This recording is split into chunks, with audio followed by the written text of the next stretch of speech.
23 जून 1965 की एक शाम को अमेरिका के टेक्सास के ह्यूस्टन पुलिस के पास एक फोन कॉल आता है। सामने से मार्टी नाम का एक लड़का बोलता है कि वह 3 दिन से अपनी आंटी को फोन कर रहा है, लेकिन कोई भी फोन को नहीं उठा रहा है। तब पुलिस को भी लगता है कि कुछ गलत ना हो गया हो, तो पुलिस उस लड़के से उसकी आंटी का एड्रेस पूछती है। और जब पुलिस उस बताए गए एड्रेस पर पहुंची तो पुलिस ने उस घर में वो देखा जिसे देखकर उनके रोंगटे खड़े हो जाते हैं। ये अमेरिका के इतिहास का आज तक का सबसे भयानक कांड था।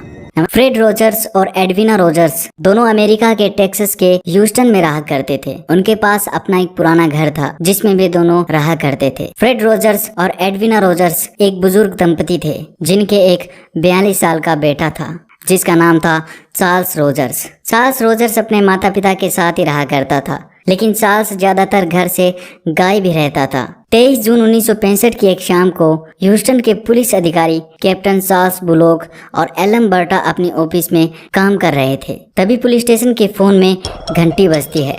तभी बुलोक फोन उठाता है तो सामने से बोल रहा था एडविना रोजर्स का भतीजा मार्टिन, जो कहता है कि 3 दिन से उसकी आंटी एडविना रोजर्स का कोई भी अता पता नहीं है और वो फोन भी नहीं उठा रही है। और इतना कहकर मार्टिन अपनी आंटी का एड्रेस पुलिस वाले को दे देता है। पुलिस को भी लगता है कि कुछ गलत ना हो गया हो। इस अंदेशे से बुलोक और बर्टा फ्रेड और एडविना के घर पहुंच जाते हैं और दरवाज़ा खटखटाते हैं, लेकिन सामने से कोई भी आवाज़ नहीं आती है।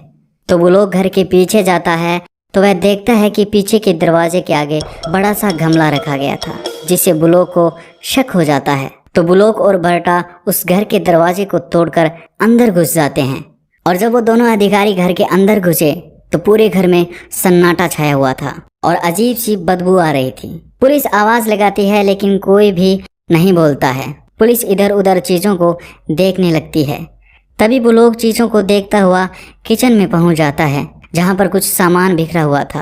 बुलोक के पास में ही खड़ा था बर्टा, जो बार बार इस घर में आ रही अजीब सी बदबू की बात कर रहा था। और अब बुलोक अचानक से फ्रिज के पास जाता है और जैसे ही बुलोक ने फ्रिज खोला वैसे ही बुलोक और बर्टा चौंक जाते हैं। दरअसल फ्रिज में पड़ा था इंसानी मांस, जिसके टुकड़े टुकड़े करके फ्रिज में जमा दिए गए थे और उसी फ्रिज के एक कोने में पड़ी थी इंसानी आंखें।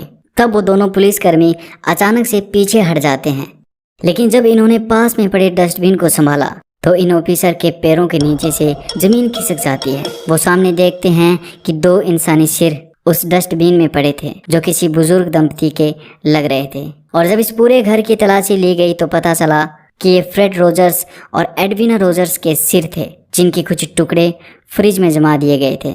सिर डस्टबिन में फेंक दिया गया था और इनकी आंतों को टॉयलेट में फ्लश कर दिया गया था। और जब ये खबर आसपास के इलाके में पहुंची तो लोगों के ये सुनकर रोंगटे खड़े हो जाते हैं। लोग ये सोचने पर मजबूर हो गए थे कि आखिर कोई ऐसा कैसे कर सकता है। फिर जब ऑफिसर्स ने इनके बेटे चार्ल्स रोजर्स के कमरे को संभाला तो चार्ल्स रोजर वहां नहीं था, लेकिन उसके कमरे के गेट के लॉक पर खून लगा हुआ था। बाद में फ्रेड और एडविना रोजर्स के बॉडी पार्ट्स को वहां से ले जाया गया और चार्ल्स रोजर्स की तलाश शुरू कर दी जाती है, लेकिन चार्ल्स कहीं पर भी नहीं मिलता है।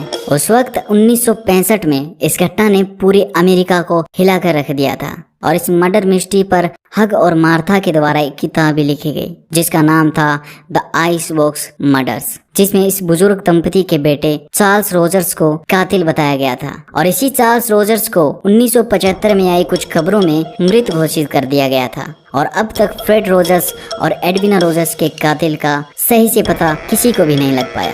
तो दोस्तों, ये थी आज की हमारी कहानी जो आज तक रहस्य ही बनी हुई है। वीडियो को लाइक और चैनल को सब्सक्राइब करने के साथ आप इस कहानी के बारे में कमेंट बॉक्स में अपने विचार जरूर लिखिएगा। मिलता हूँ अगली एक नई कहानी के साथ, तब तक के लिए अपना ख्याल रखिएगा। धन्यवाद।